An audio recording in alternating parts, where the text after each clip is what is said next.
മക്കൾക്ക് മാതാപിതാക്കൾ സ്വർഗ കവാടങ്ങൾ എന്ന മഹിതമായ ആശയത്തിന്റെ സമർത്ഥനമാണ് ഇന്ന് ഖുത്ബയിലൂടെ നാം ശ്രവിച്ചത്.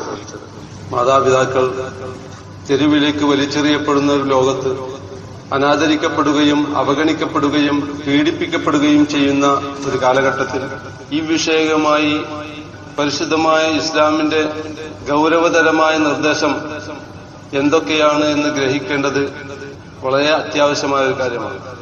പരിശുദ്ധ ഖുർആൻ വഖളാ റബ്ബുക അല്ലാ തഅബുദൂ ഇല്ലാ ഇയ്യാഹു വബിൽ വാലിദൈനി ഇഹ്സാന എന്ന് തുടങ്ങി വളരെ വിശദമായി തന്നെ മാതാപിതാക്കളോട് എങ്ങനെ പെരുമാറണമെന്ന് വിശദീകരിക്കുന്നത് കാണാം. എന്നല്ല ഖുർആനിന്റെ പല ഭാഗങ്ങളിലും ഈ വിഷയവുമായി വിശദീകരിക്കപ്പെട്ടത് കാണാം. അവിടെയൊക്കെ ഖുർആൻ ഉപയോഗിച്ച പദങ്ങൾ, പരിശുദ്ധ ഖുർആന്റെ ശൈലി, അതിലേക്കൊന്ന് നാം മനസ്സ് കൊടുത്താൽ അല്ലാഹു സുബ്ഹാനഹു വ തആല എത്രമാത്രം ഗൗരവത്തോടുകൂടിയാണ് ആ വിഷയത്തെ നോക്കിക്കാണുന്നത് എന്ന് നമുക്ക് ബോധ്യപ്പെടുന്നതാണ്. അല്ലാഹു തആല പറയുന്നു, വഖളാ റബ്ബുക അല്ലാ തഅബുദൂ ഇല്ലാ ഇയ്യാഹ്, നിന്റെ നാഥൻ വിധിച്ചിരിക്കുന്നു അല്ലാ തഅബുദൂ ഇല്ലാ ഇയ്യാഹ്, നിങ്ങൾ അവനെ അല്ലാതെ മറ്റാരെയും ആരാധിക്കാൻ പാടില്ല എന്ന്. ഒരു മനുഷ്യന്റെ ദുനിയാവിലെയും ആഖിറത്തിലെയും വിജയത്തിന് ഏറ്റവും അനിവാര്യമായൊരു വിഷയം അവനെ സൃഷ്ടിച്ച നാഥനുമായി ബന്ധപ്പെട്ട അവന് മാത്രമേ ആരാധനകൾ അർപ്പിക്കാൻ പാടുള്ളൂ എന്ന തൗഹീദിന്റെ ആ മുഖ്യമായ സന്ദേശം അത് പറഞ്ഞുകൊണ്ട് പിന്നെ പരിശുദ്ധ ഖുർആൻ അവിടെ പറയുന്നത് വബിൽ വാലിദൈനി ഇഹ്സാന, മാതാപിതാക്കൾക്ക് ഗുണം ചെയ്യണമെന്നും അല്ലാഹു തആല വിധിച്ചിരിക്കുന്നു. ആ ഒരു സംയോജനത്തിൽ നിന്ന് തന്നെ അതിന്റെ ഗൗരവം നാം ഗ്രഹിക്കേണ്ടതുണ്ട്. ഏറ്റവും പരമപ്രധാനമായ തൗഹീദിന്റെ ആശയം അത് പറഞ്ഞുകൊണ്ട് പിന്നീട് പറയുന്നത് വബിൽ വാലിദൈനി ഇഹ്സാന, മാതാപിതാക്കൾക്ക് ഗുണം ചെയ്യണമെന്നതാണ്. അങ്ങനെ മാതാപിതാക്കൾക്ക് ഗുണം ചെയ്യണമെന്ന് പറഞ്ഞുകൊണ്ട് അവിടെ നിർത്തുകയല്ല ചെയ്യുന്നത് പരിശുദ്ധ ഖുർആൻ. വളരെ വിശദമായ ആ കാര്യം നമ്മെ തെര്യപ്പെടുത്തുകയാണ്. ഇമ്മായ ബുലുഗന്ന ഇൻദകൽ കിബറ അഹദുഹുമാ ഔ കിലാഹുമാ ഫലാ തഖുൽ ലഹുമാ ഉഫിൻ വലാ തൻഹർഹുമാ വഖുൽ ലഹുമാ ഖൗലൻ കരീമാ, അവരിൽ ഒരാളോ അല്ലെങ്കിൽ രണ്ടുപേരും തന്നെയോ വാർദ്ധക്യം ബാധിച്ച അവസ്ഥയിൽ നിന്റെ അടുക്കൽ ഉണ്ടായാൽ ഫലാ തഖുൽ ലഹുമാ ഉഫിൻ, അവരോട് നീ ഉഫ് എന്നൊരു വാക്ക്, വെറുപ്പിന്റെ ഏറ്റവും ചുരുങ്ങിയ രൂപത്തിലുള്ള ഒരു പ്രകടനം നിന്നുണ്ടാവാൻ പാടില്ല. അറബി ഭാഷയിൽ ഏറ്റവും ചെറിയ വെറുപ്പ് പ്രകടിപ്പിക്കാനുള്ള ഒരു പദപ്രയോഗമാണ് ഉഫ്. ഓ ചേ എന്നൊക്കെ നമ്മൾ സാധാരണ പറയാറുണ്ട്. ഏതെങ്കിലും അർത്ഥത്തിൽ ഒരു ചെറിയ വെറുപ്പ് പ്രകടിപ്പിക്കാനുള്ള ഒരു പദപ്രയോഗം അതുപോലും നിന്നിൽ നിന്ന് അവരിലേക്കുണ്ടാവാൻ പാടില്ല. പരിശുദ്ധ ഖുർആൻ ആ പ്രയോഗങ്ങൾ നമ്മൾ ശരിക്കും മനസ്സ് കൊടുക്കണം. എത്രമാത്രം കൃത്യമായി വിശദമായാണ് നമുക്കത് മനസ്സിലാക്കി തരുന്നത്. അവർക്ക് വാർദ്ധക്യം ബാധിക്കുന്ന സമയത്ത് സ്വാഭാവികമായും അവർ ഉണ്ടാവേണ്ടത് നിന്റെ അടുത്താണ്. ഇൻദക എന്ന പ്രയോഗം അങ്ങനെ സൂചിപ്പിക്കുന്നു. നിന്റെ അടുത്താണ് അവർ ഉണ്ടാവേണ്ടത്. ഏതെങ്കിലും റെസ്ക്യൂ ഹോമിലല്ല, ഏതെങ്കിലും വൃദ്ധസദനത്തിലല്ല അവർ ഉണ്ടാവേണ്ടത്. അതല്ലെങ്കിൽ എങ്ങനെയെങ്കിലും തന്നിൽ ഒരു ഭാരം പോലെ അതിനെ കണ്ടുകൊണ്ട് മറ്റാരിലേക്കും ഏൽപ്പിക്കുകയല്ല വേണ്ടത്. മറിച്ച് അവരുടെ പരിചരണം നിന്റേതാവുന്നു. അങ്ങനെ നിന്റെ അടുക്കലാണ് അവർ ഉണ്ടാവേണ്ടത്. അങ്ങനെ അവരിൽ ഒരാളോ അല്ലെങ്കിൽ രണ്ടുപേരുമോ വാർദ്ധക്യം ബാധിച്ചുകൊണ്ട് നിന്റെ അടുക്കൽ ഉണ്ടായാൽ അവിടെയുള്ള കാര്യമാണ് പ്രത്യേകമായി ഊന്നി പറയുന്നത്. വാർദ്ധക്യം ബാധിച്ചു കഴിഞ്ഞാൽ ദൗർബല്യം ബാധിച്ചു എന്നതാണ് അതിന്റെ അർത്ഥം. അവർക്ക് പ്രയാസങ്ങളും ബുദ്ധിമുട്ടുകളും അനുഭവിക്കുന്ന ഒരു സ്ഥിതിവിശേഷമാണ്. ആ സമയത്ത് നിന്നെ വെറുപ്പിക്കുന്ന പെരുമാറ്റവും പ്രതികരണങ്ങളും പ്രവർത്തനങ്ങളും അവരിൽ നിന്നുണ്ടാവാം. എങ്കിൽ പോലും അവിടെ ഉഫ് എന്നൊരു പദം അല്ലെങ്കിൽ വെറുപ്പിന്റെ ആ ലാഞ്ചനയുള്ള ഏതെങ്കിലും ശൈലിയിലുള്ള ഒരു പദപ്രയോഗം പോലും നിന്നിൽ നിന്നുണ്ടാവാൻ പാടില്ല. എന്ന് മാത്രമല്ല വലാ തൻഹർഹുമാ, ഒരർത്ഥത്തിലും ഒരു രൂപത്തിലും നീ അവരോട് കയർത്ത് സംസാരിക്കാൻ പാടില്ല. ഒരുപക്ഷെ ഒരു വിഷയം തന്നെ ആവർത്തിച്ച് നിന്നോട് ചോദിച്ചേക്കാം. കാരണം അവരുടെ സ്ഥിതി അതാണ്. വാർദ്ധക്യം ബാധിക്കുക എന്ന് പറഞ്ഞാൽ മറ്റൊരർത്ഥത്തിൽ ശൈശവദശയിലേക്ക് പോവുകയാണ്. നിന്റെ ശൈശവദശയിൽ നീ എന്തൊക്കെയാണോ ചെയ്തു കൂട്ടിയത് അതും അതിനപ്പുറവും അവർ ചെയ്തേക്കും. നാളെ നീയും ആ അവസ്ഥയിലേക്ക് പോവേണ്ടവനാണ്. അതുകൊണ്ട് തന്നെ വലാ തൻഹർഹുമാ, അവരോട് കയർത്ത് സംസാരിക്കാൻ പാടില്ല. പിന്നെയോ വഖുൽ ലഹുമാ ഖൗലൻ കരീമാ, നീ ചെയ്യേണ്ടത് അവരോട് ഏറ്റവും മാന്യമായ ഏറ്റവും സ്നേഹത്തോടു കൂടിയുള്ള പദപ്രയോഗങ്ങളാണ് നടത്തേണ്ടത്. വാക്കുകൾ സംസാരിക്കുന്നിടത്ത് പോലും വഖുൽ ലഹുമാ ഖൗലൻ കരീമാ, അവരോട് മാന്യമായ പദങ്ങൾ മാത്രമേ ഉപയോഗിക്കാവൂ. ഈ നിലയ്ക്ക് നിന്നെ വെറുപ്പിക്കുന്ന സാഹചര്യം ഉണ്ടായാൽ പോലും നീ അവിടെ ശ്രദ്ധിച്ചുകൊണ്ട് ഖൗലൻ കരീമ, വളരെ മാന്യമായ വളരെ നല്ല പദങ്ങൾ മാത്രമേ അവരോട് ഉപയോഗിക്കാവൂ. എത്ര വിശദമായാണ് അല്ലാഹു സുബ്ഹാനഹു വ തആല മനുഷ്യനെ ഇത് പഠിപ്പിക്കുന്നത്. വഖ്ഫിദ് ലഹുമാ ജനാഹ ദുല്ലി, എളിമയുടെ ആ ചിറക് നീ അവർക്ക് വിരിച്ചു കൊടുക്കണം. അത് സാഹിത്യപരമായി മനുഷ്യന്റെ ഏറ്റവും വലിയ വിനയത്തിന്റെ പ്രകടനത്തിന് പറയുന്നതാണ്. സ്നേഹത്തോടുകൂടിയുള്ള വിനയം കേവലം ബാഹ്യമായ പ്രകടനമല്ല, മറിച്ച് സ്നേഹത്തിൽ നിന്നുണ്ടാവേണ്ട വിനയം, ആ വിനയത്തിന്റെ പ്രകടനത്തിനാണ് ഈ പ്രയോഗം. അപ്പോൾ വഖ്ഫിദ് ലഹുമാ ജനാഹ ദുല്ലി, നിന്റെ വിനയത്തിന്റെയും എളിമയുടെയും ചിറക് നീ അവർക്ക് വിരിച്ചു കൊടുക്കണം. മിനർ റഹ്മ, കാരുണ്യത്താൽ. അവിടെയാണ് നാം ശ്രദ്ധിക്കേണ്ടത്. ഒരുപക്ഷെ നാം വിനയം കാണിച്ചേക്കും, ഒരുപക്ഷെ നാം അനുസരണ കാണിച്ചേക്കും, സ്നേഹം പ്രകടിപ്പിച്ചേക്കും. ആ പ്രകടനമല്ല അവിടെ വേണ്ടത്, മറിച്ച് യഥാർത്ഥത്തിൽ റഹ്മത്തിൽ നിന്ന്, യഥാർത്ഥത്തിൽ കാരുണ്യ ഭാവത്തിൽ നിന്ന്, യഥാർത്ഥമായ സ്നേഹത്തിൽ നിന്നായിരിക്കണം ഈ പ്രകടനം ഉണ്ടാവേണ്ടത്. അങ്ങനെ നീ അവരോട് പെരുമാറണമെന്ന് പരിശുദ്ധ ഖുർആൻ നമ്മോട് അടിവരയിട്ട് പറഞ്ഞു തരികയാണ്. അപ്പോൾ പറയേണ്ട വാക്കുകളെ കുറിച്ച് പറഞ്ഞു, പെരുമാറേണ്ട ശൈലി പറഞ്ഞു. ഇനി നീ അവർക്ക് വേണ്ടി പ്രാർത്ഥിച്ചു കൊണ്ടിരിക്കുകയും വേണം. ഖുർറബ്ബിർഹംഹുമാ കമാ റബ്ബയാനി സഗീറ, ആ പ്രാർത്ഥനയിൽ തന്നെ നമുക്കുള്ള ഉപദേശം കൂടി ഉൾക്കൊള്ളുന്നു. റബ്ബിർഹംഹുമാ, പടച്ചവനെ എന്റെ മാതാപിതാക്കൾ ആ രണ്ടുപേർ, അവർക്ക് നീ കാരുണ്യം വർഷിക്കണമേ. കമാ റബ്ബയാനി സഗീറ, ചെറുപ്രായത്തിൽ അവർ പോറ്റി വളർത്തിയതുപോലെ അവർ എനിക്ക് ആവശ്യമുള്ളത് നൽകി, ആവശ്യമില്ലാത്തത് തടഞ്ഞു. അങ്ങനെ എന്റെ ആവശ്യവും എന്റെ അവസ്ഥയും പരിഗണിച്ചുകൊണ്ട് എനിക്ക് വേണ്ടതെല്ലാം നൽകിയ വാത്സല്യത്തോടുകൂടി എന്നെ പോറ്റി വളർത്തി. അതിന് പകരമായി അങ്ങേറ്റത്തെ കാരുണ്യവർഷം നീ നടത്തണമേ എന്നാണ് ഈ മനുഷ്യൻ പ്രാർത്ഥിക്കുന്നത്. അപ്പോൾ അവൻ എന്ത് ചിന്തിക്കണം? ഞാൻ ഇവിടെ പ്രസവിക്കപ്പെട്ട സമയത്ത് അല്ലെങ്കിൽ അതിനു മുമ്പ് തന്നെ എനിക്ക് വേണ്ടി എന്റെ മാതാവും പിതാവും കഷ്ടപ്പെടാൻ തുടങ്ങിയിരിക്കുന്നു. ഒരുപാട് പ്രയാസങ്ങൾ അനുഭവിച്ചുകൊണ്ടാണ് എന്റെ മാതാവിനെ പ്രസവിച്ചത്. ആ പ്രസവിച്ചത് മുതൽ ഒരു പക്വതയും പാകതയും വരുന്നത് വരെ എന്റെ മാതാവ് എനിക്ക് വേണ്ടി കഷ്ടപ്പെട്ട കഷ്ടപ്പാടുകൾ അത് എണ്ണിയാൽ ഒടുങ്ങാത്തതാണ്, അതൊരിക്കലും തിട്ടപ്പെടുത്താൻ പറ്റാത്തതാണ്. അവിടെ എല്ലാവിധ സുഖ സൗകര്യങ്ങളും താല്പര്യങ്ങളും മാറ്റിവെച്ചുകൊണ്ട് എന്റെ സുഖവും സൗകര്യവും മാത്രം മുന്നിൽ കണ്ടുകൊണ്ട് അതിനൊന്നാം സ്ഥാനം നൽകിക്കൊണ്ടായിരുന്നു അവിടെ അങ്ങോട്ടുള്ള ജീവിതം. ആ ജീവിത കാലഘട്ടത്തിൽ എന്റെ ശൈശവ ദശയിൽ എനിക്ക് വേണ്ടി എല്ലാം ചെയ്തു തന്നത് എന്റെ മാതാവാണ്, പിതാവാണ്. എഴുന്നേൽക്കാൻ പോലും എനിക്ക് വയ്യ, ഭക്ഷണം കഴിക്കാൻ എനിക്ക് അറിഞ്ഞുകൂടാ, ശൗച്യം നിർവഹിക്കാൻ പോലും എനിക്ക് കഴിയില്ല.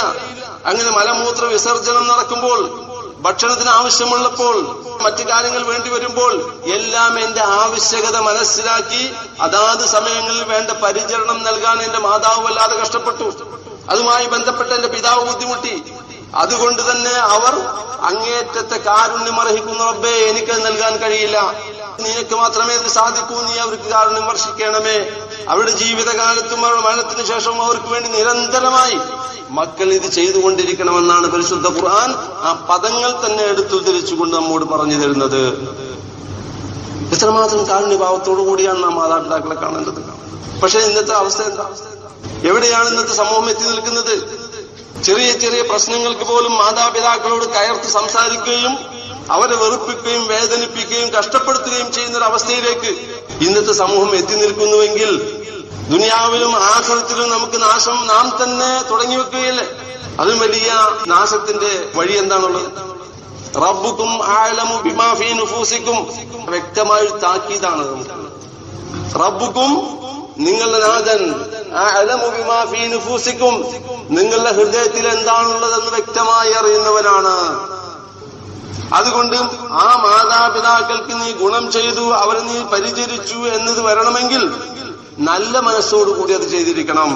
ശല്യം തീർക്കാൻ വേണ്ടി, ജനങ്ങളുടെ കണ്ണിൽ പൊടിയിടാൻ വേണ്ടി, അല്ലെങ്കിൽ അവരെല്ലാവരും എന്നെ എതിർക്കുമല്ലോ എന്ന് കരുതിക്കൊണ്ടൊന്നും ചെയ്താൽ അത് ബിർറാവുന്നില്ല, മാതാപിതാക്കളെ പരിചരിക്കലാവുന്നില്ല. ജനങ്ങളുടെ മുന്നിൽ അതായിരിക്കാം. പക്ഷേ ബാഹ്യമായി അങ്ങനെ ഉണ്ടെങ്കിൽ പോലും യഥാർത്ഥത്തിൽ എന്ന പ്രതിഫലത്തിന് നീ അർഹനല്ല. അപ്പോൾ മനസ്സറിഞ്ഞുകൊണ്ടുള്ള പരിചരണം, ഇത് നീ മാതാപിതാക്കൾക്ക് നൽകുക എന്ന് നിന്റെ ബാധ്യതയാവുന്നു, ഔദാര്യമല്ല. ഇത് പരിശുദ്ധ ഖുർആൻ വളരെ വ്യക്തമായി നമ്മെ പഠിപ്പിക്കുകയാണ്. മഹാനായ റസൂലുള്ളാഹി സ്വല്ലല്ലാഹു അലൈഹി വസല്ലമ ഇവിഷയമായി വളരെയധികം ചിന്തിപ്പിക്കുന്ന ഒരു പ്രയോഗം നടത്തി. അൽ വാലിദു ഔസതു അബ്വാബിൽ ജന്ന, പിതാവ് അല്ലെങ്കിൽ മാതാപിതാക്കൾ സ്വർഗ കവാടങ്ങളിലെ ഏറ്റവും പ്രധാനപ്പെട്ടതാവുന്നു. മക്കളെ സംബന്ധിച്ചിടത്തോളം അവർക്ക് സ്വർഗത്തിൽ കടക്കാനുള്ള കവാടങ്ങളാണ് അവരുടെ മാതാപിതാക്കൾ. അതിനെ നീ നിലനിർത്തിയാൽ, വേണ്ട രൂപത്തിൽ പരിചരിച്ചാൽ നിനക്കത് ഉപയോഗപ്പെടുത്തി അങ്ങോട്ട് കടക്കാം.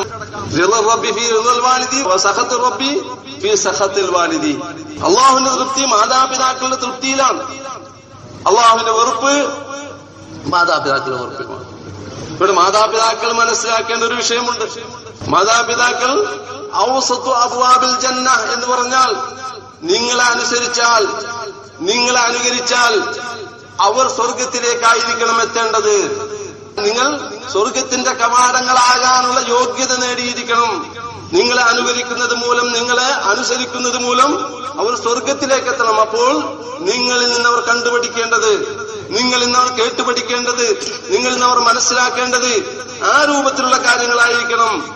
അതുകൊണ്ട് തന്നെ മാതാപിതാക്കളുടെ ധർമ്മം ശരിയായ രൂപത്തിൽ നിർവഹിക്കണം. ആ ധർമ്മം നിർവഹിച്ചുകൊണ്ട് അവർ നൽകുന്ന ഉപദേശങ്ങളും നിർദ്ദേശങ്ങളും അതപ്പടി പാലിക്കാൻ മക്കൾ ബാധ്യസ്ഥരാണ്. അഥവാ അള്ളാഹുവിന്റെ കൽപ്പനകൾക്ക് എതിരായത് ആര് പറഞ്ഞാലും പാലിക്കേണ്ടതില്ല. അങ്ങനെ മാതൃകായോഗ്യമായ ഒരു ജീവിതത്തിന്റെ ആളുകളായിരിക്കണം മാതാപിതാക്കൾ. അങ്ങനെയുള്ള മാതാപിതാക്കൾ സ്വർഗീയ കവാടങ്ങളാണ് മക്കളെ സംബന്ധിച്ചിടത്തോളം. അതാണ് നബി സല്ലല്ലാഹു അലൈഹി വസല്ലം തങ്ങൾ ഇതിലൂടെ പഠിപ്പിക്കുന്നത്. ഒരിക്കലും സഹാബി വന്നുകൊണ്ട് നബി സല്ലല്ലാഹു അലൈഹി വസല്ലം തങ്ങളോട് ചോദിച്ചു, അയ്യുൽ അമലി അഹബ്ബു ഇലല്ലാഹി തആല, അള്ളാഹുവിലേക്ക് ഏറ്റവും ഇഷ്ടപ്പെട്ട കർമ്മം ഏതാണ് നബിയെ എന്ന് ചോദിച്ചപ്പോൾ അസ്സലാത്തു അലാ വഖ്തിഹാ, നിസ്കാരം അതിന്റെ കൃത്യമായ സമയത്ത് നിർവഹിക്കലാണ് എന്നതായിരുന്നു നബി സല്ലല്ലാഹു അലൈഹി വസല്ലം തങ്ങളുടെ മറുപടി. സുമ്മ അയ്യുൻ, പിന്നെ ഏതാണ് നബി എന്ന് ചോദിച്ചപ്പോൾ ബിർറുൽ വാലിദൈൻ, മാതാപിതാക്കൾക്ക് നന്മ ചെയ്യുക, സ്നേഹത്തോടു കൂടിയുള്ള പരിചരണം, അതിനാണ് ബിർ എന്ന് പറയുക. അപ്പോ നാം നേരത്തെ പറഞ്ഞതുപോലെ മനസ്സിന്റെ ഉള്ളിൽ വെറുപ്പ് കൊണ്ട് നടക്കുകയും ബാഹ്യമായ സ്നേഹത്തിന്റെ പ്രകടനങ്ങൾ കാപട്യത്തോടുകൂടി കാണിക്കുകയും ചെയ്താൽ അതിലേക്ക് ബിർ എന്ന് പറയില്ല. ബാഹ്യമായ അതിന്റെ ഗുണം മാതാപിതാക്കൾ അനുഭവിച്ചേക്കാം, എങ്കിൽ പോലും അത് ബിറാവുന്നില്ല. ബിറുൽ വാലിദൈൻ ആവണമെങ്കിൽ സ്നേഹത്തോടു കൂടിയായിരിക്കണം നീ മാതാപിതാക്കൾ നന്മ ചെയ്യേണ്ടത്. അങ്ങനെയുള്ള നന്മ ചെയ്യലാണ് രണ്ടാമതായി നബി സല്ലല്ലാഹു അലൈഹി വസല്ലം തങ്ങൾ പറഞ്ഞത്. മൂന്നാമതായി മാത്രമാണ് അൽ ജിഹാദ് ഫീ സബീലില്ലാഹ്, അള്ളാഹുവിന്റെ മാർഗത്തിൽ രണാങ്കണത്തിൽ യുദ്ധം ചെയ്യുക എന്ന് പറഞ്ഞത്. അവിടെ നാം മനസ്സിലാക്കണം, മാതാപിതാക്കൾക്ക് ഗുണം ചെയ്യുന്നതിന്റെ സ്ഥാനം ജീവിച്ചിരിക്കുമ്പോഴും അവരുടെ മരണശേഷവും അവർക്ക് വേണ്ടി നമുക്ക് ഒരുപാട് കാര്യങ്ങൾ ചെയ്യാൻ കഴിയും. അത് ചെയ്തുകൊണ്ടിരിക്കുകയും വേണം. ഒരിക്കലും സഹാബി റസൂലുള്ളാഹി സ്വല്ലല്ലാഹു അലൈഹി വസല്ലം തങ്ങളുടെ അടുത്ത് വന്നുകൊണ്ട് ചോദിച്ചു, നബിയെ, എന്റെ മാതാവ് മരണപ്പെട്ടു, പെട്ടെന്നായിരുന്നു മരണം. അവർക്ക് സംസാരിക്കാൻ കഴിഞ്ഞിരുന്നുവെങ്കിൽ ഒരുപക്ഷെ അവർ സദഖ ചെയ്യാൻ പറയുമായിരുന്നു. അങ്ങനത്തെ പ്രകൃതിക്കാരിയായിരുന്നു. അതുകൊണ്ട് ഞാൻ അവർക്ക് വേണ്ടി ധർമ്മം ചെയ്താൽ അത് സ്വീകരിക്കപ്പെടുമോ? അത് ചോദിച്ചപ്പോൾ നബി സല്ലല്ലാഹു അലൈഹി വസല്ലം തങ്ങൾ പറഞ്ഞു, തീർച്ചയായും. അപ്പൊ നന്മകൾ അത് ഏതൊക്കെ തലത്തിലുണ്ടോ, ഏതൊക്കെ രൂപത്തിലുണ്ടോ ആ നന്മകൾ പ്രവർത്തിച്ച് അതിന്റെ പ്രതിഫലം അവർക്ക് എത്താൻ വേണ്ടി പ്രാർത്ഥിക്കുക. ഇത് അവരുടെ മരണശേഷം നമുക്ക് ചെയ്യാവുന്ന കാര്യമാണ്. പിന്നീട് മറ്റൊന്ന്, അവർ ചെയ്ത വാഗ്ദാനങ്ങൾ നാം പാലിക്കുക. അവരുടെ മരണശേഷം അവർക്ക് വേണ്ടി നമുക്ക് ചെയ്യാവുന്ന കാര്യങ്ങൾ പെട്ടതാണ്. അവർ ആരോടെങ്കിലും ഏതെങ്കിലും വാഗ്ദാനം ചെയ്തുവെങ്കിൽ അത് നാം പാലിക്കുക. അവർക്ക് വേണ്ടി പ്രാർത്ഥിക്കുക, അവർക്ക് വേണ്ടി ഇസ്തിഗ്ഫാർ ചെയ്തുകൊണ്ടിരിക്കുക, പാപമോചനത്തിന് വേണ്ടി പ്രാർത്ഥിച്ചുകൊണ്ടിരിക്കുക എന്ന് മാത്രമല്ല, അവരുടെ കൂട്ടുകുടുംബങ്ങളെ നാം അടുപ്പിക്കുക, നാം ആ ബന്ധങ്ങൾ കാത്തു സൂക്ഷിക്കുക. ഇതും അവരോടുള്ള ബാധ്യതയുടെ ഒരു ഭാഗമാണ്. മഹാനായ റസൂലുള്ളാഹി സ്വല്ലല്ലാഹു അലൈഹി വസല്ലം തങ്ങൾ എണ്ണി പറഞ്ഞു തന്നതാണ്. അതിന്റെ ആ പ്രയോഗവൽക്കരണം എത്രമാത്രം ശക്തമായ രൂപത്തിൽ സഹാബത്ത് നിർവഹിച്ചു എന്ന് മനസ്സിലാക്കാൻ ഒരു സംഭവം. മഹാനായ ഇബ്നു ഉമർ റളിയല്ലാഹു അൻഹു മക്കയുടെ പ്രാന്തപ്രദേശത്തിലൂടെ സഞ്ചരിക്കുക. അബ്ദുല്ലാഹി ഇബ്നു ഉമർ നാട്ടിൽ പ്രശസ്തനാണ്, പ്രമുഖനാണ്. അപ്പോൾ ഒരു അറാബിയെ കണ്ടു.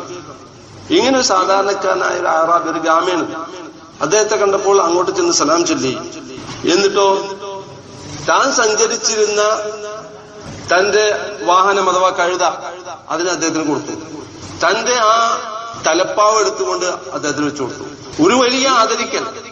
തന്റെ വാഹനവും കൊടുത്തു, തന്റെ തലപ്പാവും എടുത്തു കൊടുത്തു. ഇത് കണ്ടപ്പോൾ കൂടെ ഉണ്ടായത് തന്റെ സുഹൃത്തുക്കളായ മറ്റു സഹാബികൾ ചോദിച്ചു, ഗ്രാമീണർ പൊതുവെ അല്പം കൊടുത്താലും സംതൃപ്തരാകുമല്ലോ, പിന്നെ എന്തിനാ ഇതൊക്കെ ഇത്ര അധികം ചെയ്യുന്നത്? അത് പറഞ്ഞപ്പോൾ അബ്ദുല്ലാഹിബ്നു ഉമർ റളിയല്ലാഹു അൻഹു പറയാം, ഇന്ന അബാ ഹാദാ, ഈ മനുഷ്യന്റെ പിതാവ് എന്റെ ഉപ്പാടെ സുഹൃത്തായിരുന്നു. അഥവാ ഉമർ ഇബ്നു ഖത്താബ് റളിയല്ലാഹു അൻഹുവിന്റെ സുഹൃത്തായിരുന്നു ഇദ്ദേഹത്തിന്റെ പിതാവ്. വഇന്നി സമിഅതു റസൂലുള്ളാഹി സ്വല്ലല്ലാഹു അലൈഹി വസല്ലം യഖൂൽ, നബി സല്ലല്ലാഹു അലൈഹി വസല്ലം തങ്ങൾ പറയുന്നത് ഞാൻ കേട്ടിട്ടുണ്ട്, ഇന്ന അബറൽ ബിദി സിലത്തു റജുലി അഹ്ല ബുദ്ദി അബീഹി, തന്റെ പിതാവിന്റെ സുഹൃത്തുക്കളുമായുള്ള ബന്ധം പുലർത്തുകയും നിലനിർത്തുകയും ചെയ്യുക എന്നത് ഏറ്റവും വലിയ നന്മയാണെന്ന് റസൂലുള്ളാഹി സ്വല്ലല്ലാഹു അലൈഹി വസല്ലം തങ്ങൾ പറയുന്നത് ഞാൻ കേട്ടിട്ടുണ്ട്. അപ്പോൾ നാം ഇവിടെ തിരിച്ചറിയേണ്ടത്, നമ്മുടെ മാതാപിതാക്കൾ അവരിൽ മരണപ്പെട്ടു പോയവരുണ്ടെങ്കിൽ ആ മാതാപിതാക്കൾക്ക് വേണ്ടി ഇനി നമുക്ക് ചെയ്യാൻ കഴിയുന്നത് അവർക്ക് വേണ്ടിയുള്ള പ്രാർത്ഥന, അവർക്ക് വേണ്ടിയുള്ള ദാനധർമ്മങ്ങളും മറ്റു നന്മകളും പ്രവർത്തിച്ചുകൊണ്ടത് അവർക്ക് ഹദിയ ചെയ്യുക. അതോടൊപ്പം അവരുടെ കൂട്ടുകുടുംബങ്ങൾ ആരൊക്കെയാണോ നിലവിലുള്ളത് അവർ സന്ദർശിക്കുകയും അവരുമായുള്ള ബന്ധം നിലനിർത്തുകയും ആ ബന്ധം നല്ല രൂപത്തിൽ പുലർത്തുകയും ചെയ്യുക എന്നത് അവരോട് ബാക്കി നിൽക്കുന്ന ആ ബന്ധത്തിന്റെയും കടപ്പാടിന്റെയും ഒരു ഭാഗമാണ്. മാതാപിതാക്കളെ ശരിയായ രൂപത്തിൽ പരിചരിച്ച കാരണത്താൽ അല്ലാഹു തആല മനുഷ്യന് കൊടുത്ത സ്ഥാനം എത്രമാത്രം ഉണ്ട് എന്ന് മനസ്സിലാക്കാൻ റസൂലുള്ളാഹി സ്വല്ലല്ലാഹു അലൈഹി വസല്ലം തങ്ങൾ ഒരിക്കൽ പറഞ്ഞു, യഅതി അലൈക്കും ഉവൈസ് ഇബ്നു ആമിർ, യമനി ഭടന്മാരോടൊപ്പം ഉവൈസ് എന്നൊരാൾ നിങ്ങളിലേക്ക് വരും. എന്നിട്ട് അദ്ദേഹത്തിന്റെ ചില അടയാളങ്ങൾ പറഞ്ഞു. അദ്ദേഹത്തിന് വെള്ളപ്പാണ്ട് രോഗമുണ്ടായിരുന്നു. അത് ഏതാണ്ട് അല്ലാഹു തആല മാറ്റിക്കൊടുത്തു. പക്ഷെ ഒരു ദിർഹമിന്റെ വട്ടത്തിൽ അവശേഷിക്കുന്നു. അങ്ങനെയുള്ള ചില ലക്ഷണങ്ങളൊക്കെ പറഞ്ഞു. പിന്നെയോ ലഹു വാലിദ ഹുവ ലഹാ ബർറുൻ, അദ്ദേഹത്തിന് ഒരു മാതാവുണ്ട്, അദ്ദേഹം അവരെ പരിചരിക്കുന്നതിൽ വ്യാപൃതനാണ്. അങ്ങനെ ആ പരിചരണത്തിലൂടെ അയാൾ നേടിയെടുത്ത അള്ളാഹുവിന്റെ അടുക്കലുള്ള സാമീപ്യം, ലൗ അഖ്സമ അലല്ലാഹി ലഅബറഹു, അദ്ദേഹം എങ്ങാനും ഒരു കാര്യം അള്ളാഹുവിനോട് നിർബന്ധമായി ആവശ്യപ്പെട്ടാൽ ലഅബറഹു, അല്ലാഹു തആല നിർവഹിച്ചു കൊടുക്കും, നിറവേറ്റി കൊടുക്കും. അങ്ങനെയുള്ള ഒരു വലിയ ദറജയിലേക്ക്, പദവിയിലേക്ക് അദ്ദേഹം ഉയർന്നിരിക്കുന്നു. ഫഇൻ ഇസ്തതഅത അൻ യസ്തഗ്ഫിറ ലക ഫഫ്അൽ, അദ്ദേഹത്തെ കൊണ്ട് നിനക്ക് വേണ്ടി പാപമോചനത്തിന് വേണ്ടി ദുആ ചെയ്യിപ്പിക്കാൻ നിനക്ക് കഴിയുമെങ്കിൽ നീ ചെയ്തോ. ഇമാം മുസ്ലിം റിപ്പോർട്ടിന്റെ ഹദീസാണ് ഇത്. ഉമർ ഇബ്നു ഖത്താബ് റളിയല്ലാഹു അൻഹുവിനോട് നബി സല്ലല്ലാഹു അലൈഹി വസല്ലം പറഞ്ഞു. അങ്ങനെ ഉമർ ഇബ്നു ഖത്താബ് റളിയല്ലാഹു അൻഹു പലപ്പോഴും യമനിൽ നിന്ന് വരുന്ന ആളുകളെ വിളിച്ചുകൊണ്ട് പറയും, അഫീക്കും ഉവൈസ് ഇബ്നു ആമിർ, ഉവൈസ് ഇബ്നു ആമിർ നിങ്ങളുടെ കൂട്ടത്തിലുണ്ടോ എന്ന് വിളിച്ചു ചോദിക്കും. മറുപടി ഇല്ല എന്നതായിരുന്നു. ഒരിക്കൽ ഹജ്ജിന്റെ വേളയിൽ ഇതേ ചോദ്യം ചോദിച്ചു, അഫീക്കും ഉവൈസ് ഇബ്നു ആമിർ. അത് ചോദിച്ചപ്പോൾ ഒരു പ്രായം ചെന്ന ഒരാൾ പറഞ്ഞു, എന്റെ ജ്യേഷ്ഠന്റെ മകൻ ഒരാളുണ്ട് ഉവൈസ് ഇബ്നു ആമിർ. ഉമർ ഇബ്നു ഖത്താബ് ചോദിച്ചു, എവിടെയാണ് അദ്ദേഹം?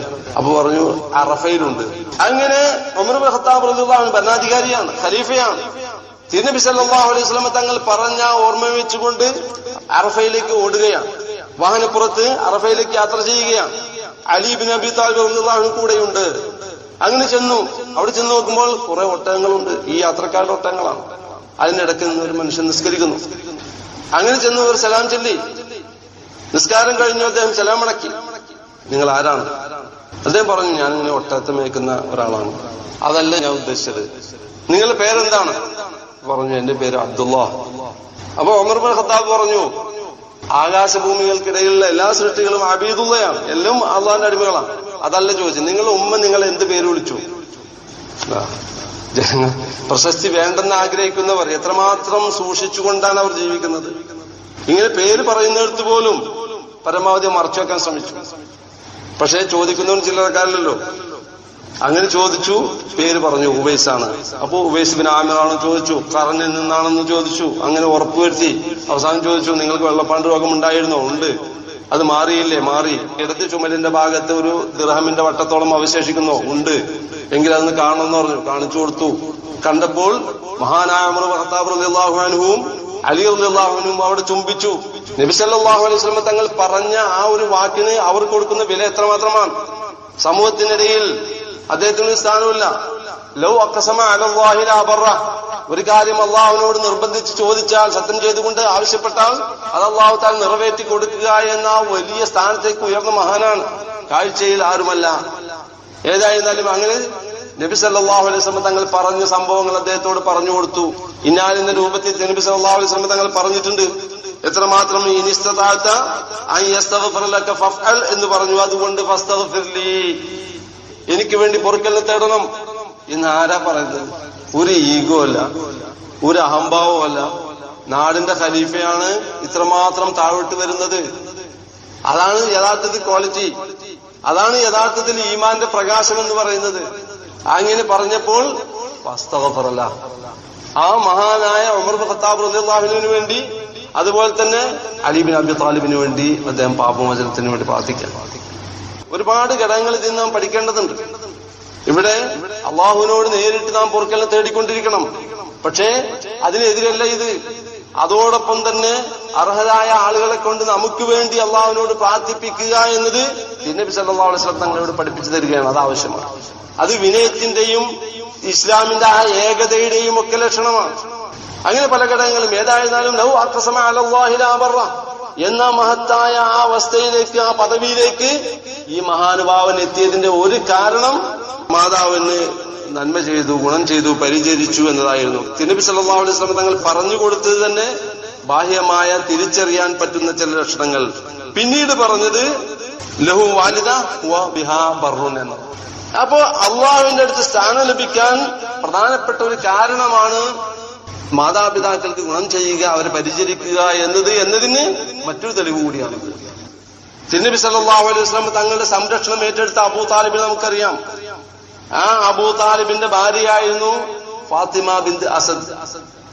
ആ ഫാത്തിമ ബിന്ത് അസദ് മരണപ്പെട്ട വിവരമറിഞ്ഞപ്പോൾ അവരുടെ അടുത്ത് വന്നിരുന്നുകൊണ്ട് നബി സല്ലല്ലാഹു അലൈഹി വസല്ലം തങ്ങൾ പറഞ്ഞു, റഹിമക്കില്ലാഹ യാ ഉമ്മി കുന്തി ഉമ്മി ബഅദ ഉമ്മി. കണ്ണീരൊഴുക്കിക്കൊണ്ട് മഹാനായ റസൂലുള്ളാഹി സ്വല്ലല്ലാഹു അലൈഹി വസല്ലം തങ്ങൾ പറയാണ്, അവരുടെ മയ്യത്തിന്റെ അടുത്തിരുന്നുകൊണ്ട് പറയാം, കുന്തി ഉമ്മി ബഅദ ഉമ്മി, എന്റെ ഉമ്മാക്ക് ശേഷമുള്ള ഉമ്മയായിരുന്നു നിങ്ങൾ. അപ്പോൾ ഉമ്മയുടെ ശേഷം ഉമ്മയുടെ സ്ഥാനത്ത് പരിചരണം നൽകിയ അവരോട് പോലും കാണിച്ച കാരുണ്യം എത്രമാത്രം ഉണ്ട് എന്നാണ് നാം ഇത് മനസ്സിലാക്കേണ്ടത്. കഫൻ ചെയ്യുന്ന തുണിയുടെ കൂട്ടത്തിൽ ഉപയോഗപ്പെടുത്താൻ പറഞ്ഞുകൊണ്ട് സ്വന്തം കമീസ് അഴിച്ചു കൊടുത്തു. നബി സല്ലല്ലാഹു അലൈഹി വസല്ലം തങ്ങൾ സഹാബത്തിനെ കുറിച്ച് ചോദിച്ചപ്പോൾ അവർ ഒരിക്കലും ശിക്ഷിക്കപ്പെടരുത് എന്ന് താല്പര്യം കൊണ്ട് ചെയ്തതാണെന്ന് പറഞ്ഞു. അപ്പോൾ ഉമ്മയുടെ സ്ഥാനത്ത് നിന്ന, അഥവാ ഏതാണ്ട് 8 വയസ്സിന് ശേഷം പരിചരണം നൽകിയ ആ ഉമ്മയുടെ സ്ഥാനത്ത് പ്രവർത്തിച്ച അവർക്ക് വേണ്ടി നബി സല്ലല്ലാഹു അലൈഹി വസല്ലം തങ്ങൾ ചെയ്യുന്ന പ്രവൃത്തി അപ്പൊ ചെറിയ കാര്യമല്ല. ഒരിക്കൽ അബ്ദുല്ലാഹി ഇബ്നു ഉമർ റളിയല്ലാഹു അൻഹു മക്കയിൽ നിൽക്കുക. ആ സമയത്ത് ഒരു മനുഷ്യൻ തവാഫ് ചെയ്തുകൊണ്ടിരിക്കുന്നു. തോളിൽ അദ്ദേഹത്തിന്റെ മാതാവിനെ ഏറ്റിയിട്ടുണ്ട്. മാതാവിനെ വഹിച്ചുകൊണ്ടാണ്, എടുത്തുകൊണ്ടാണ് തവാഫ് ചെയ്യുന്നത്. അത്രമാത്രം പ്രയാസപ്പെട്ടുകൊണ്ടാണ് തവാഫ് ചെയ്യുന്നത്. അങ്ങനെ തവാഫ് ചെയ്തുകൊണ്ടിരിക്കുന്ന സമയത്ത് ആ തെറൈനി ജസൈതുകിയ ഉമ്മി, അദ്ദേഹം ചോദിക്കും, ഉമ്മ, ഞാൻ ഉമ്മാക്ക് പ്രത്യുപകാരം ചെയ്തതായിട്ട് തോന്നുന്നുണ്ടോ എന്ന് ചോദിച്ചപ്പോൾ അടുത്ത് ഉണ്ടായിരുന്ന ഇബ്നു ഉമർ റളിയല്ലാഹു അൻഹു മറുപടി പറഞ്ഞത് എന്താ? ലാ വല്ലാഹി വലാ തൽഖതം വാഹിദ അസ്നാ അൽ വിലാദ. ഒരിക്കലുമില്ല. അവർ പ്രസവ സമയത്ത് അനുഭവിച്ച വേദന, ഒരു അർദ്ധനിമിഷം അനുഭവിച്ച വേദനയ്ക്ക് പോലും നീ ചെയ്യുന്ന പ്രവർത്തനമൊന്നും പകരമാവില്ലെന്ന് മഹാനായ അബ്ദുല്ലാഹി ഇബ്നു ഉമർ റളിയല്ലാഹു അൻഹു പഠിപ്പിച്ചിട്ടുണ്ട്. അപ്പൊ എത്രമാത്രം നീ ഉമ്മാക്ക് വേണ്ടി കഷ്ടപ്പെട്ടാലും, എത്രമാത്രം വേദനിച്ചാലും, പ്രയാസപ്പെട്ടാലും, ബുദ്ധിമുട്ടിയാലും അവർ നിനക്ക് വേണ്ടി സഹിച്ചതിന്റെ ഒരല്പം പോലും പകരമാകുന്നില്ല. അതിന് ഒരിക്കലും പ്രത്യുപകാരമാകുന്നില്ല. അത് നിന്നെ കൊണ്ട് ചെയ്യാവുന്നതിന് മാക്സിമം നീ ചെയ്തു എന്നത് മാത്രം. മറിച്ചൊരിക്കലും അവർ ചെയ്തതിന് പകരമാകുന്നില്ല. അത് നിനക്ക് ചെയ്യാനും കഴിയില്ല. മാതാപിതാക്കൾക്ക് പകരം ചെയ്യാൻ നീ എന്ത് ചെയ്താലും പകരമാവില്ല.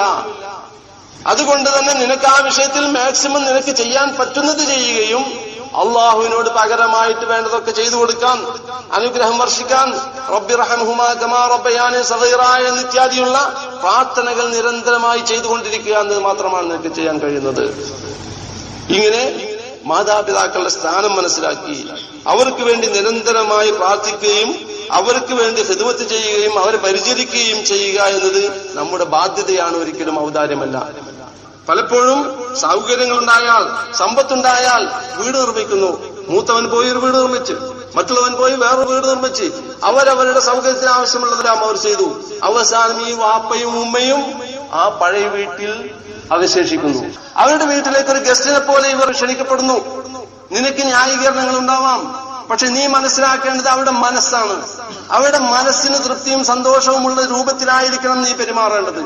നിന്നിലൂടെ ഏറ്റവും കൂടുതൽ സൗകര്യവും സമാധാനവും ലഭിക്കാൻ അർഹതയുള്ളത് നിന്റെ മാതാപിതാക്കൾക്കാണ് ആദ്യമായിട്ട്. അതുകൊണ്ട് തന്നെ നിന്നിലൂടെ ലഭിക്കേണ്ട ആ സൗകര്യങ്ങൾ നിന്റെ മാതാപിതാക്കൾക്ക് ലഭിക്കാതിരിക്കുമ്പോൾ നീ അവിടെ വീഴ്ച വരുത്തുന്നു. അവർ ഒറ്റപ്പെടുകയും കഷ്ടപ്പെടുകയും പ്രയാസപ്പെടുകയും ചെയ്യുക. അവരിലൂടെ വളർന്നു വന്ന നീ ശൈശവദശയിൽ നിന്ന് ഏത് രൂപത്തിലാണ് അവർ വളർത്തിയത്? ഏത് രൂപത്തിലാണ് ബാല്യകാലത്ത് നിന്ന് അവർ വളർത്തിയത്? അങ്ങനെ ഏറെ കഷ്ടപ്പെട്ട ആ മാതാപിതാക്കൾ അവരുടെ ആ പഴയ അവസ്ഥയിലും വിഷമത്തിലും ഒറ്റപ്പെട്ടുകൊണ്ടും പ്രയാസപ്പെട്ടുകൊണ്ടും ജീവിക്കുക, സുഖ സൗകര്യങ്ങളെല്ലാം നീ അനുഭവിക്കുക എന്ന് പറഞ്ഞാൽ അത് ഗുരുത്തക്കേണ്ട ഭാഗമാണ്. കാരണം നിന്നെ കൊണ്ട് ഏറ്റവും കൂടുതൽ സന്തോഷവും സമാധാനവും സൗകര്യങ്ങളും അനുഭവിക്കേണ്ടത് അവരാണ്. അതാണ് ശരിയായ രീതി. ഒരു ഉദാഹരണം പറഞ്ഞത് മാത്രമാണ്. ഏതൊരു കാര്യം എടുത്തു നോക്കിയാലും ഒന്നാം സ്ഥാനം മാതാപിതാക്കൾക്ക് നൽകുക, അവരുടെ അഭിപ്രായത്തിന് മുഖവില നൽകുക. അഥവാ അള്ളാഹുവിനെതിരായ, അള്ളാഹുവിന്റെ ദീനിനെതിരായ അഭിപ്രായങ്ങളും രീതികളും ആചാരങ്ങളുമാണ് അവർ പറയുന്നതെങ്കിൽ അതിന്റെ ദോഷവശം അവർ ബോധ്യപ്പെടുത്തിക്കൊണ്ട് അതിൽ നിന്ന് പിന്തിരിയുക. അതിലൊരിക്കലും അവർ അനുസരിക്കരുത്. അത് ആരെയും അനുസരിക്കാൻ പാടില്ല. റബ്ബിന്റെ നിയമങ്ങൾക്കെതിരായി, ഇസ്ലാമിന്റെ നിയമങ്ങൾക്കെതിരായ ഒരു കാര്യം അത് ആരുപദേശിച്ചാലും നാം സ്വീകരിക്കാൻ പാടില്ല. അതിന് ദൂഷ്യവശം അവരെ പറഞ്ഞ് ബോധ്യപ്പെടുത്താനാണ് ശ്രമിക്കേണ്ടത്. അല്ലാത്ത എല്ലാ വിഷയത്തിലും അവരെ പരിഗണിച്ചുകൊണ്ട്, അവരെ സ്വീകരിച്ചുകൊണ്ട്, അവരെ ആദരിച്ചുകൊണ്ടായിരിക്കണം നാം നീക്കേണ്ടത്. അല്ലാഹു സുബ്ഹാനഹു വ തആല അത്തരം ഗുരുത്വവും പൊരുത്തവുമുള്ള മക്കളുടെ കൂട്ടത്തിൽ നമ്മെ എല്ലാവരെയും ഉൾപ്പെടുത്തി തരുമാറാവട്ടെ.